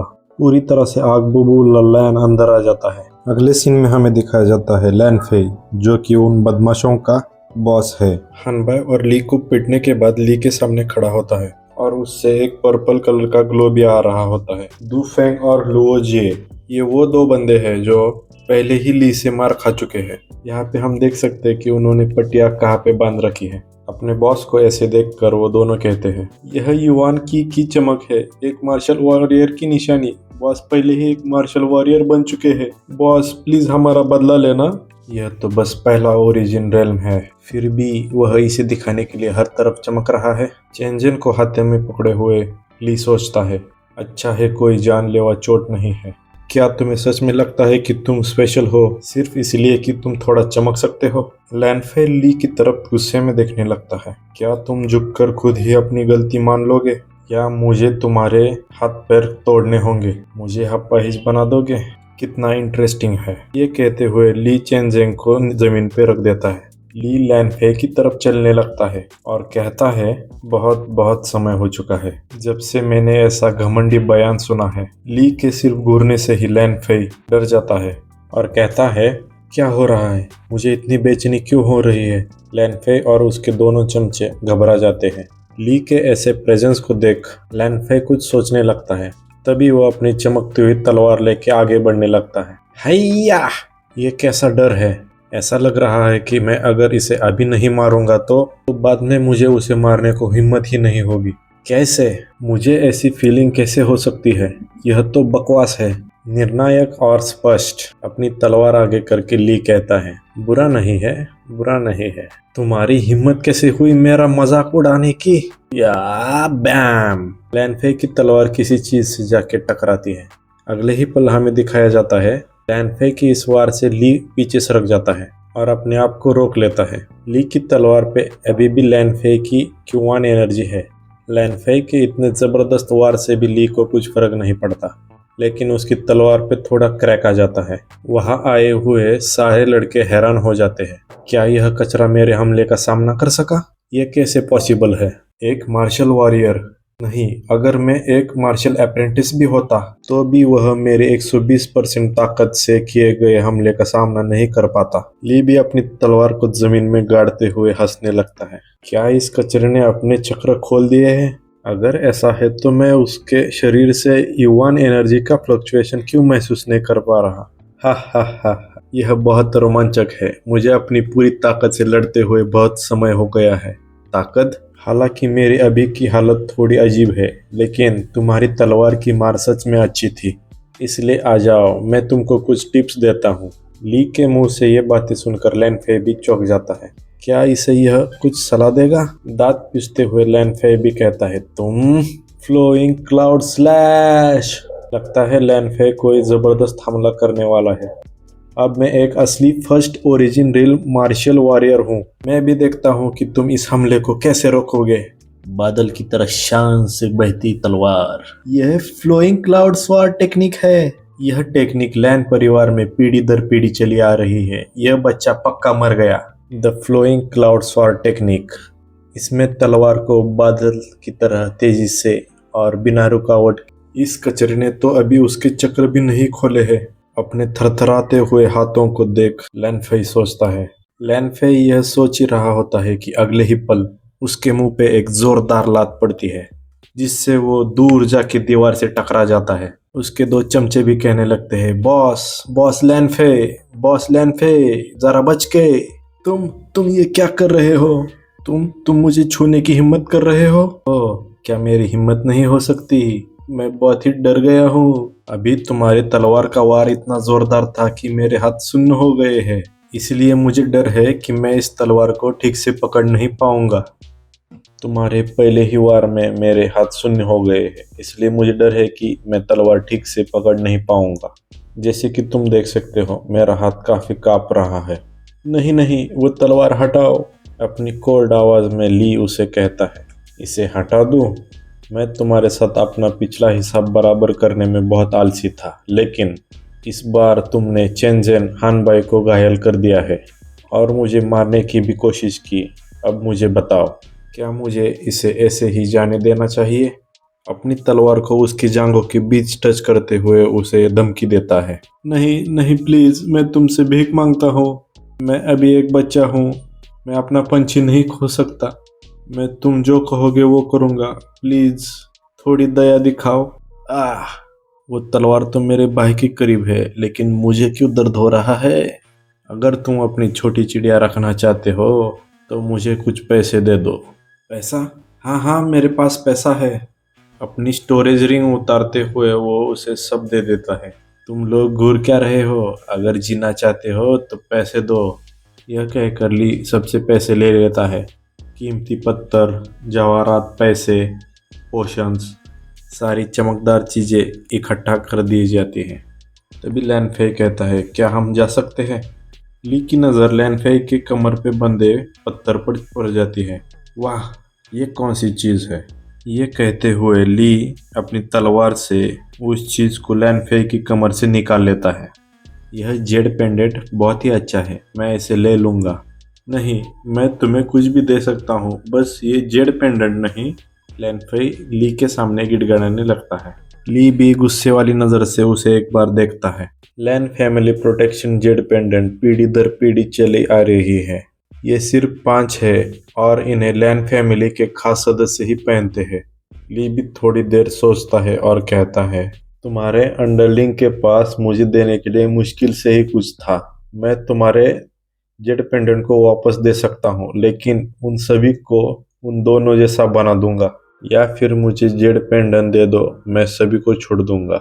लैन फेई उन सभी के डरे हुए चेहरों की तरफ देखता है और सोचता है, अरे यार, मेरा जेड पेंडेंट तो जाहिर है ज़्यादा ज़रूरी है, लेकिन अगर मैं उनके बजाय जेड पेंडेंट को चुनता हूँ तो फिर मैं उनकी आंखों में कैसे देख पाऊंगा? बॉस लैन। वो डरी हुई लड़की उस लैन की तरफ देखती है। यह जेड पेंडेंट मेरे लिए बहुत ही ज़रूरी है, लेकिन जब इसकी तुलना मेरे साथी भाइयों से की जाती है, यह कुछ भी नहीं। वो सारे लोग रोते हुए कहते हैं, बॉस लैन फेई। चलो यहाँ से चलते हैं। हाथ उठाकर और डायलॉग कहकर वो रॉब झाड़ रहा होता है, अपने दोस्तों के सामने स्टाइल मार रहा होता है। तभी ली कहता है, मैंने तुम्हें बहुत ही आसानी से छोड़ दिया है, फिर भी जाने से पहले तुम कूल बनना चाहते हो? ली अपनी तलवार उठाकर लैन फेई की तरफ बढ़ता है। हे! ली अपनी तलवार को लैन फेई की तरफ पूरी ताकत से भेजता है। मैं इससे बच नहीं सकता। ऐसा कहते हुए लैन फेई उस लड़की को बीच में ले आता है। ली की तलवार इतनी नज़दीक देख वो लड़की पूरी तरह से डर जाती है, लेकिन तलवार छूने से पहले ही ली उस तलवार को अपने स्टोरेज रिंग में भेज देता है, लेकिन डर के मारे वो लड़की बेहोश हो जाती है। बिल्कुल आखिरी समय में वो तलवार स्टोरेज रिंग में वापस चली जाती है। मैं तो बस मजाक कर रहा था लैन फेई, अब तुम सब चले जाओ। जेड पेंडेंट की तरफ देखते हुए ली कहता है, यह अद्भुत है, यह सच में एक 5 रंगों वाला दिव्य पत्थर है। तुमने बहुत देख लिया है, अब समय आ चुका है कि तुम खुद को दिखाओ। तभी छत पर से एक पत्ता गायब हो जाता है और थोड़ी हवा सरसराती है। छत पर से एक परछाई नीचे आ जाती है और कूदकर ली के पीछे खड़ी हो जाती है। और ये और कोई नहीं, जियारोंग होता है, जिसे पिछले एपिसोड में ली ने कुछ इंग्रेडिएंट्स जमा करने के लिए कहा था। जियारोंग अपने मन में सोचने लगता है, मैंने वह सब कुछ देखा जो अभी हुआ, लेकिन मुझे थोड़ा सा भी अंदाज़ा नहीं कि ली ने लैन फेई को कैसे हराया।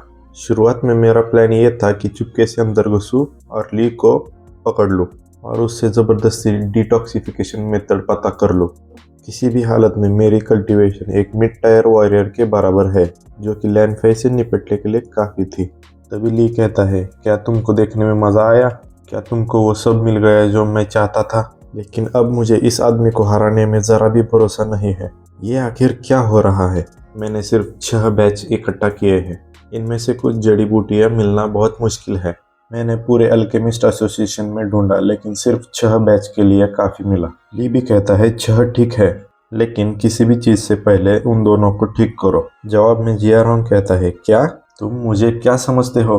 क्या तुम सच में सोचते हो कि तुम मुझे इस तरह से आदेश दे सकते हो? अगर तुम इससे खुश नहीं हो तो यहाँ से निकल जाइए। जियारॉन्ग इससे गुस्सा हो जाता है और मन में ही सोचने लगता है, मैं एक रैंक 1 अल्केमिस्ट हूँ और मेरा रुतबा भी बहुत अच्छा है। मैं एक छोटे बच्चे से कैसे हुक्म चलाने और यह बताने दे सकता हूँ कि मुझे क्या करना है, पर मेरे पास कोई चारा भी नहीं है। ये कहते हुए जियारॉन्ग उन दोनों को चेक करके कुछ पिल्स खिला देता है। मेरा काम हो गया है। अब समय आ गया है कि आप मुझे डिटॉक्सिफिकेशन का तरीका बताएं। मैंने वह सब कुछ कर दिया है जो तुमने कहा था और मैं तुमको फिर कभी भी अपने ऊपर हुक्म चलाने नहीं दूंगा। जवाब में ली कहता है, इसके बारे में इतना पक्का मत होइए। तुम्हें अंदाजा नहीं है कि कितने लोगों ने मुझसे आज्ञा पाने के लिए रोया और गिड़गिड़ाया है और उन्हें ठुकरा दिया गया। मैं शर्त लगाने के लिए तैयार हूँ। जल्द ही तुम मेरी बातें सुनकर बहुत ही खुश हो जाओगे। क्या ये तुम क्या कह रहे हो? क्या तुम मुझे धोखा देने की कोशिश कर रहे हो? तुम मुझसे झूठ बोल रहे हो। जियारॉन्ग को ली की बातों पर बहुत ही शक हो रहा होता है। तुम मुझे क्या समझते हो? मैं तुम जैसे एक मामूली अल्केमिस्ट से झूठ क्यों बोलूंगा? ली उसकी तरफ एक कागज फेंकता है। जियारॉन्ग ली से कहता है, सिर्फ एक रैंक 1 अल्केमिस्ट? हर एक अल्केमिस्ट सम्माननीय और बहुत प्रभावशाली होता है। कहते हुए जियारॉन्ग मन में सोचता है, यह बदमाश इतना ताकतवर क्यों है? यह इतना छोटा है, इसकी हिम्मत कैसे हुई? कहते हुए जियारॉन्ग वो पर्ची पढ़ता है और वो पढ़ते ही उसके होश उड़ जाते हैं। यह नुस्खा बिल्कुल अविश्वसनीय है। ली युनझाओ ने सच में मुझसे झूठ नहीं बोला। यह नुस्खा भरोसेमंद है। यह नौजवान बहुत ही अजीब है। मैं उसे बिल्कुल ही नहीं समझ पा रहा, क्योंकि वो मुझे मिल गया है जिसका मुझे वादा किया गया था। अब हमारा हिसाब बराबर। जियारॉन्ग मन में सोचता है, मैं पिछली बार हुई बेइज्जती को भूल जाऊंगा। मेरी जिंदगी ज्यादा जरूरी है। कहने से पहले ली उसे कुछ कहता है। यह प्रिस्क्रिप्शन आपके शरीर से हेलविंड स्टोन और ब्लड फ्लेम ऑस्टिक दोनों के टॉक्सिन्स को निकाल सकता है बिना किसी साइड इफेक्ट के। लेकिन जब आपका शरीर टॉक्सिन से खराब हो रहा था तो क्या आपको हर बार अल्कीमी की प्रैक्टिस करने पर अपनी सोल पावर कमजोर महसूस नहीं हुई, जैसे कि तुम्हारे आत्मा की शक्ति कम होने के संकेत हो? सीढ़ियों पर बैठते हुए ली कहता है, सोल पावर का कमजोर होना, इसकी भरपाई करना नॉर्मल कल्टीवेशन से सैकड़ों गुना ज्यादा मुश्किल होगा। हालांकि आप टॉक्सिन से थोड़े समय के लिए ही खराब हुए थे, लेकिन जैसा तुम्हारा टैलेंट है उसके साथ तुम्हारा दोबारा रैंक 1 अल्केमिस्ट बनने की उम्मीद बहुत कम है। लेकिन यह सब कह के मैं तुम्हें डराना नहीं चाहता। तुम लकी हो। इस बात की ज्यादा संभावना है कि केवल 50 साल लगेंगे। यहाँ पर जियारॉन्ग पहले ही रैंक 1 अल्केमिस्ट हो गया है, लेकिन उन टॉक्सिन्स की वजह से उसका रैंक डाउन हो गया है और सोल भी डैमेज हो गई है। 50 साल?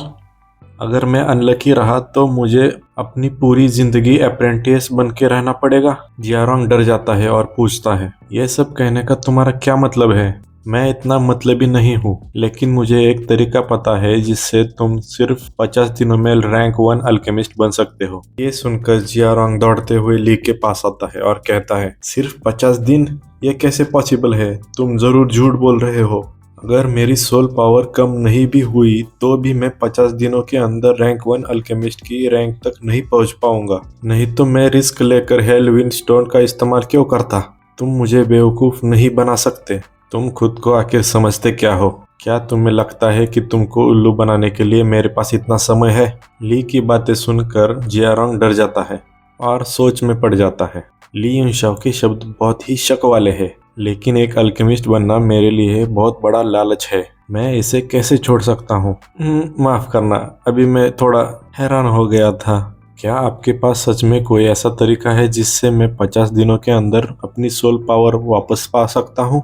तुम सिर्फ सोल पावर रिकवर नहीं करोगे, बल्कि एक असली के रैंक 1 अल्केमिस्ट बन जाओगे। आपकी मदद के लिए मुझे क्या करना होगा? जवाब में ली कहता है, मेरे सर्वेंट बन जाओ। ये कितना पचकाना है। तुम तो बस एक नासमझ बच्चे हो और फिर भी तुम एक रैंक 1 अल्केमिस्ट को अपना नौकर बनाना चाहते हो। ऐसा नहीं होगा। क्या तुम्हें सच में लगता है कि तुम मेरे नौकर बनने के काबिल हो? तुम केवल 50 दिनों के लिए मेरे सेवक होने के योग्य हो। 50 दिन होने के बाद तुम्हें यहाँ से भागना होगा। यह बदमाश दिखावा नहीं कर रहा, जैसे कि सच में मैं इसके सर्वेंट बनने के लायक नहीं हूँ। जियारॉन्ग के दिमाग में अंदर पूरी उथल पुथल होने लगती है। ये कैसी सिचुएशन आ गई है? ये बदमाश, ये पागल कौन है? ये कैसे अब मेरी परेशानियां एक ही झटके में पहचान लेता है? मैंने इलाज के लिए पूरे अल्केमी एसोसिएशन भी छान मारी लेकिन कुछ नहीं मिला। क्या तुम्हें मेरा नौकर बनने में असहज महसूस हो रहा है? यह क्या बात हुई? बेशक मुझे बुरा लग रहा है। ली की बातों से और उसके प्रभाव से जियारोंग घुटने टेक देता है। ये क्या हो रहा है? ये आखिर कर क्या रहा है? ये बच्चा इतना पावरफुल और क्रशिंग प्रेशर कैसे डाल सकता है? आखिर यह बदमाश कौन है? मुझे डर लग रहा है। यह बहुत डरावना है। मेरे सोल पर इतना दबाव डाला गया है। अगर वो चाहता तो मुझे कब का तोड़ देता। मैं तुम्हें 3 सांसों का समय देता हूँ। तुम्हें मेरी ऑफर मंजूर है या नहीं? मुझे मंजूर है या नहीं? अगर मेरी हाँ है तो मेरे टॉप पर पहुंचने का चांस है। अगर मैं उसे नहीं करता हूँ तो शायद मुझे जिंदगी भर पछताना पड़ेगा। इतने दबाव के बाद जियारोंग पसीने पसीने हो जाता है और कहता है, मैं तैयार हूँ। बुरा नहीं है, तुम काफ़ी निर्णायक हो। तुमको बाद में रियलाइज होगा कि तुम कितने लकी थे कि तुमने एक सही चॉइस की है। ली जियारोंग के पास एक कागज़ फेंकता है और कहता है, इस कागज़ पर दिए गए इंस्ट्रक्शन को फॉलो करो। अगर तुम सिर्फ 5 दिनों में रैंक 1 अल्केमिस्ट नहीं बन पाए तो इसका मतलब है कि तुम में काबिलियत की कमी है और इसका मतलब ये होगा कि तुम मेरे नौकर बनने के काबिल नहीं हो। अगर तुम रैंक 1 अल्केमिस्ट नहीं बन पाए तो मुझसे दोबारा मिलने की ज़रूरत नहीं होगी। यह प्रिस्क्रिप्शन एक सोल कल्टीवेशन आर्ट। प्रिस्क्रिप्शन को देखते ही जियारोंग के होश उड़ जाते हैं। यह तो सच में एक सोल कल्टीवेशन आर्ट है। यह तो सिर्फ एक साधारण टेक्निक है, लेकिन सिर्फ 5 दिनों में तुम्हें ये रैंक 1 अल्केमिस्ट बनाने के लिए बहुत काफ़ी है। मास्टर, एक सोल कल्टीवेशन, क्या ये एक असली जिंदगी है? मास्टर मास्टर, बस मुझे यंग मास्टर यून कह के पुकारो। जब तक तुम मुझसे अच्छा बर्ताव करोगे मैं तुम्हें इनाम देने में कोई भी कंजूसी नहीं करूँगा। तुम अब जा सकते हो। जब मुझे ज़रूरत पड़ेगी मैं अल्केमिस्ट एसोसिएशन आ जाऊँगा। हाँ यंग मास्टर यून। ली से ऐसा इनाम पाकर जियारोंग तो काफ़ी खुश हो जाता है। अगले सीन में हमें अल्केमिस्ट एसोसिएशन दिखाया जाता है। एक अल्केमिस्ट के कल्टीवेशन की सबसे महत्वपूर्ण बात यह होती है कि वो अपने सोल पावर को कल्टीवेट करे। हालांकि आम अल्केमिस्ट इसे बहुत धीमी गति से लगातार क्राफ्टिंग के जरिए बढ़ाते हैं। लेजेंड कहते हैं कि अपनी सोल को डायरेक्टली रिफाइन करने के लिए कई रास्ते हैं, लेकिन इन तरीकों के बारे में कुछ क्लासिक किताबों में बहुत कम बताया गया है और यह एक रहस्य था कि वे सच में मौजूद है या नहीं। मुझे कभी उम्मीद भी नहीं थी कि मैं जियारोंग इस चीज़ को पा सकता हूँ। आखिरकार मुझे पता चला कि मैं उसकी आंखों में देखते इतना डर क्यों गया। उसने ज़रूर मुझ पर एक legendary soul dominating technique use की होगी, वरना एक आम बच्चे में इतनी ज़्यादा सोल पावर प्रेशर कैसे होगा। उसने मुझे इतनी कीमती सोल कल्टीवेशन टेक्निक ऐसे दी जैसे वो उस रास्ते पे पड़ी हुई थी। पूरे 3 शाओ राज्य में कोई भी नहीं, यहाँ तक कि शाही महल में भी इतना कोई उद्धार नहीं होगा। किसी भी केस में इस सोल कल्टीवेटिंग टेक्निक के लिए अगर मुझे सालों तक उसका गुलाम बनना पड़ा तो भी कोई लॉस नहीं। मैं सच में समझ नहीं पा रहा हूँ, आखिर यंग मास्टर यून है कौन?